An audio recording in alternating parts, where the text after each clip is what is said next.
এই সবগুলা খড় কি আমি হাত দিয়ে কেটে শেষ করতে পারবো? প্রথমে আমি হাত দিয়ে টেনে এই খড়গুলাকে খুলে একখানে রাখবো। চলুন শুরু করি। খড়গুলো খোলা হয়ে গেছে, এখন ওই জায়গায় রাখবো। এই কাঁচি দিয়ে আমাকে সবগুলো খড় কাটতে হবে। খড় দিয়ে ড্রামটা বোঝাই করা লাগবো। এখন আমি কাঁচি দিয়ে খড়গুলা কাটার প্রস্তুতি নিয়ে নিলাম। চলুন কাটি।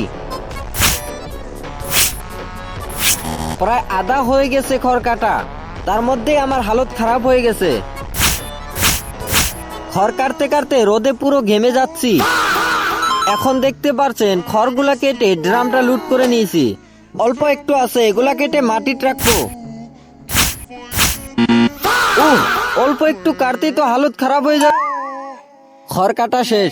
সবগুলা খড় এক জায়গায় রেখে দেখবো কতগুলা খড় কাটছি।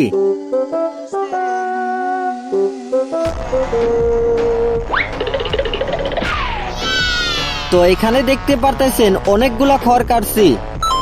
অনেক কষ্ট হয়েছে খড় কাটতে। প্লিজ সাবস্ক্রাইব করুন।